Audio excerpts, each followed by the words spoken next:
جو لوگ آج اس خیال کا اظہار کرتے ہیں اور اس کو عقیدہ مذہب اہل بیت بنا کر پیش کرنے کی کوشش کرتے ہیں کہ معصومین علیہ الصلوۃ والسلام کی ولادت نہیں ہوتی بلکہ ان کا نزول ہوتا ہے، انہیں چاہیے کہ وہ اپنی علیحدہ کوئی زیارتیں بنائیں۔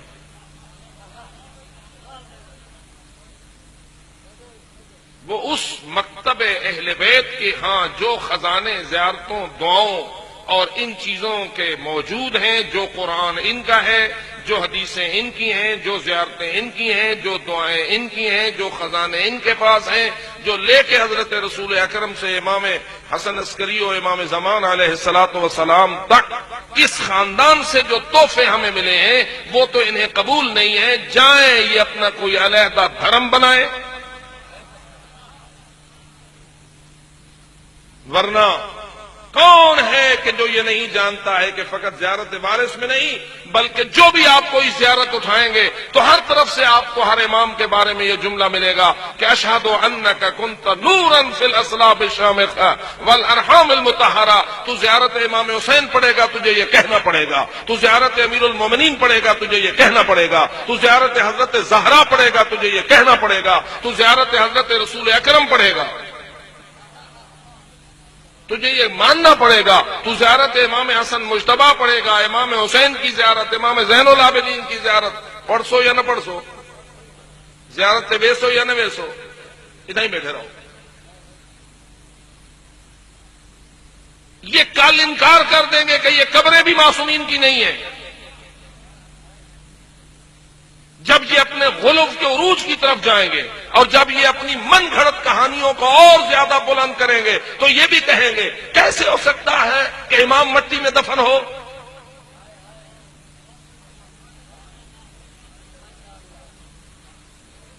اور کل آگے بڑھ کے یہ بھی کہیں گے کیسے ہو سکتا ہے کہ شمر کا خنجر حسین کی گردن کو کاٹے۔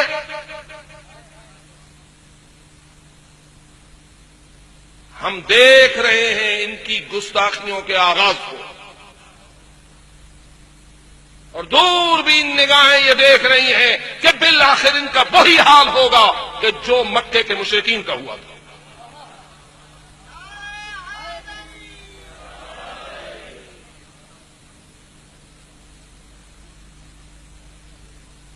اس لیے ہمارا فرض ہے کہ ہم آپ کو حقائق سے آگاہ۔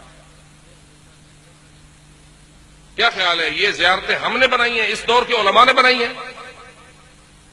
میرے پاس سیت پور کا ایک خط آیا ہے، وہ سوال کرتا ہے مجھ سے کہ یہاں کچھ ایسے لوگ موجود ہیں جو کہتے ہیں کہ نہج البلاغہ، صحیفہ کاملہ اور دعائے کمیل یہ ائمہ کا فرمان نہیں ہے، نہ نہج البلاغہ علی کا فرمان ہے، نہ صحیفہ سجادیہ زین العابدین کا فرمان ہے، اور نہ دعائے کمیل امیر المومنین کی تعلیم میں کردہ دعا ہے، بلکہ یہ سب کچھ مولویوں کا من گھڑت افسانہ ہے۔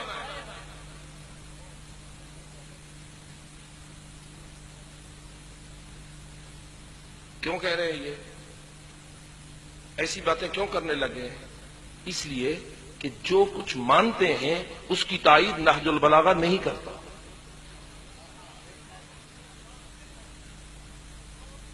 جو عقیدے انہوں نے عوام میں پھیلانا شروع کیے ہیں اس کی تصدیق صحیفہ کاملہ نہیں کرتا، جو کچھ ان میں من گھڑت خیالات گھڑنتو تیار کر رکھے ہوئے ہیں دعائے کمیل اس کی تائید نہیں کرتی، اور تھوڑے دنوں کے بعد یہ بھی کہیں گے کہ قرآن بھی چونکہ ہمارے خیالات کی تائید نہیں کرتا اس لیے قرآن بھی اللہ کی کتاب نہیں ہے۔ اس لیے ان مجالس کو ایسے شیطانوں سے محفوظ رکھنا مومنین کا فرض ہے۔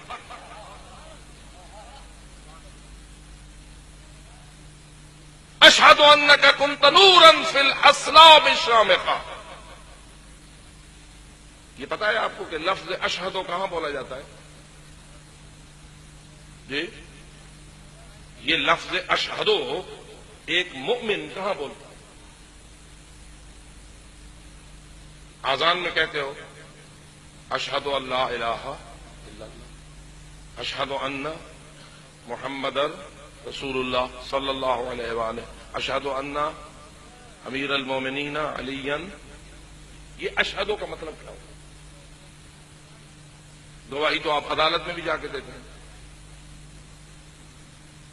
یہ عدالت نہیں دے میں گواہ گواہیاں دے دیں یا نہیں دے؟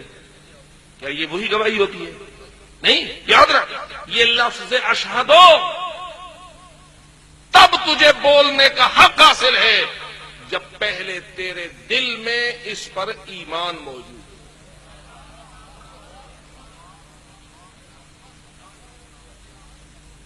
اگر تیرے دل کا عقیدہ کچھ اور ہے تو تیری زبان اشہدو کہہ کے منافقت کر رہی ہے. کیا سورہ المنافقون اسی بات کی طرف متوجہ کر رہی ہے یا نہیں؟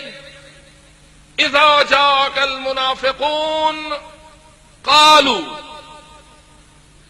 اور ذرا یاد کرائے اگلا جملہ قرآن کا کیا ہے؟ اذا جاءک المنافقون قالوا نشہد انک لرسول اللہ. جب تیرے پاس آتے ہیں کون؟ منافق، تو وہ کیا کہتے ہیں؟ نشہد انک لرسول اللہ، ہم گواہی دیتے ہیں کہ تو اللہ کا رسول ہے، اور یقیناً تو اللہ کا رسول ہے. اس لیے کہ علماء اور طلباء جانتے ہیں کہ